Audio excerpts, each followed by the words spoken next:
we will still have wars. People have self-interest. They have strategic interests, domestic resource interests, and so what have you. However, the question is, whose interests are we talking about? The interests of the king or queen? They don't care about public opinion. They don't take polls. They just go and wage wars. Now, with the democracy, it's much more difficult. You have this raging debate in the newspapers. You see mothers coming on TV crying about their child that died in the last war. To go to war for a democracy takes a lot of work. But that all is a good thing. Because once a democracy decides to go to war, it's full blast. But you have the will of the people behind it. Now, let me ask you one more question about democracy and technology. And I think the two have actually something in common in a sense that they create this artificial sense of agency. And take my iPad, for example.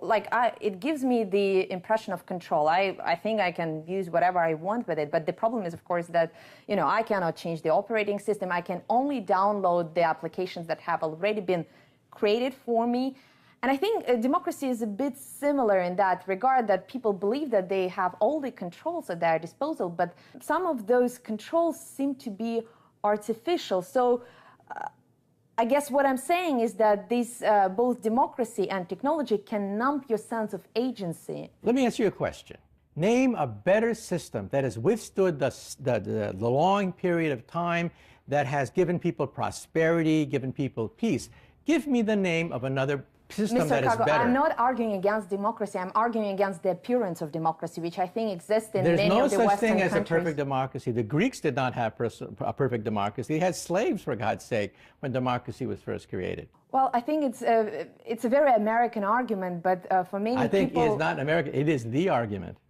Well, I don't want to get into an argument with you, but I think it is problematic for many people. But that's what democracy is all about. Democracy is about sharpening two points of view and let the best argument win, rather than saying, I'm the king, off with your head. But okay, let me sharpen my point. George W. Bush was a democratically elected president. Obviously, as you said, he had some consultations about that war, but that war was launched under a false pretext. The democratic procedure that exists there in the United States, consultations with the Congress, because the Congress wasn't consulted back then, so the democratic procedure wasn't really explored. I think what people didn't have a chance to actually deliver their judgment. The very fact that you can actually say these things is a testament to the fact that the world has come a long ways from the days of the czars and the kings and the queens. You'd be put in prison for saying a fraction of the things that you just said. But I wonder why is it that freedom of speech is considered to be the domain of Western democracies?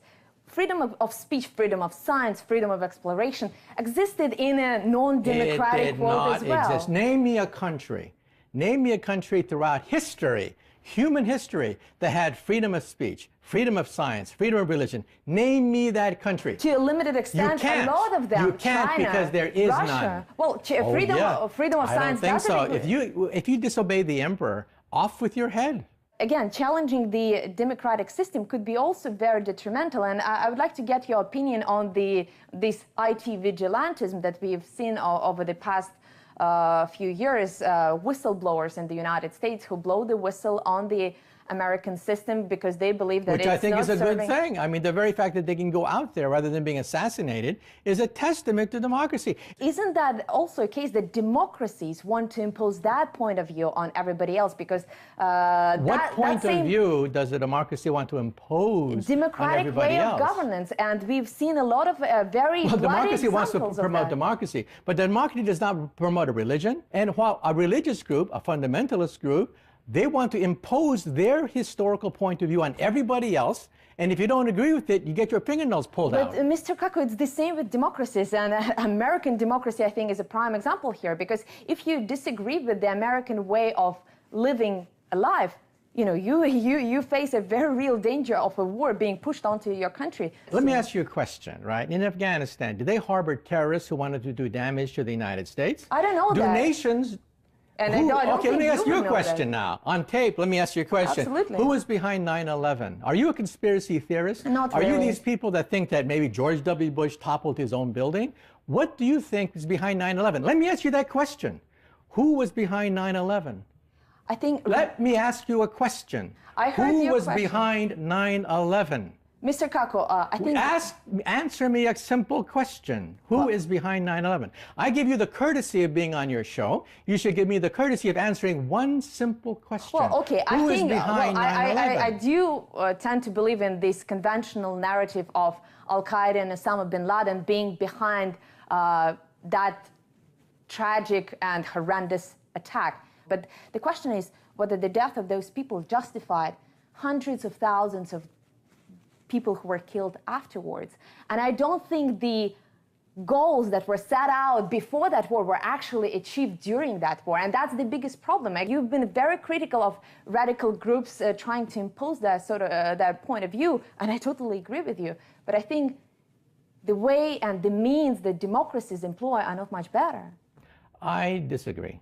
If you equate barbarism and religious fundamentalism with the principles of democracy, I think we've lost, if we accept your point of view, that there's some kind of moral equivalence between forces of darkness and ignorance and torture and persecution and the forces of democracy. I think we've lost. As far as I'm concerned, there are a lot of people who, in this part of the world and many others, who truly believe in democratic ideals, and they're trying actually to, our countries are in transition. But the problem that I see in many of the established Western democracies is that people have grown used to taking those democratic ideals and democratic freedoms for granted, and they no longer challenge their own authorities and no longer subject their authorities to, all those tests that have actually been described in the writings of the American founding fathers. Everything you've said can be summarized in one sentence. You feel that American democracy is not perfect. I agree. I'm not going to defend imperfect decisions by an imperfect democracy for positions I don't agree with. I just believe in the principle. The fact that these things were hashed out in the press, I know because I was part of the debate. I know how vigorous the debate was in Congress, in churches. People were debating whether or not we should go to war in the Middle East. And I think that's a testament to the health of the democratic process. And I think I have history on my side. But I'm not asking you about electing a leader once every 4 years. It's not about that. Democracy is not just about going to the polls. I'm asking you... That's the bottom line. I don't think it's the bottom line. It comes down to the vote. When everything is said and done, it comes down to a vote. But why does it have to be once every 4 years? Because the internet allows us, again, to have a vote on every single consequential issue. For example, the American president is considering arming the Syrian rebels. Why not to ask the American people whether they support that decision? The internet gives us that right. After everything is said and done, you have to have rules for the vote. Representation of how many nations, how many people can vote for different kinds of candidates, and how long will they serve. If a president only serves for 6 months, you get chaos. If someone serves for 20 years, you get a dictatorship. You have to have a happy medium. The person should be given the benefit of the doubt that during that period of time, they can carry out policies that people believe in. That's why we don't have government by the internet. Government by the internet would be chaos, because every day a new poll is taken, and of course people are fickle. That's a very interesting idea, but let's elaborate to some extent. People appear on political ads, they try to spread their ideas, and if you look at the data... There's a difference. The internet is instantaneous. There's a barrage of ideas coming at you all the time. A government by the internet would change every second. You don't like somebody, you vote them out. It would be madness, sheer madness to have a government by the internet. But I wonder, why do we have to have those two extremes, electing a president once every 4 or 5 years well, name me an alternative. Well, for example, an alternative would be, again, when you have major decisions about the future of your country or the future of somebody else's country, actually, for that matter, ask the people. It doesn't have to be every single step that will be, decided by the internet voters, but you can have those polls once in a while when the decision is consequential. I disagree, because sometimes the popular decision is the incorrect one. Sometimes you have to have a leader that's not short-sighted, just sees the polls day by day, but has the long-term point of view. We remember our leaders who were visionary precisely because they ignored the day-to-day, hour-by-hour feelings of the people around them. Now,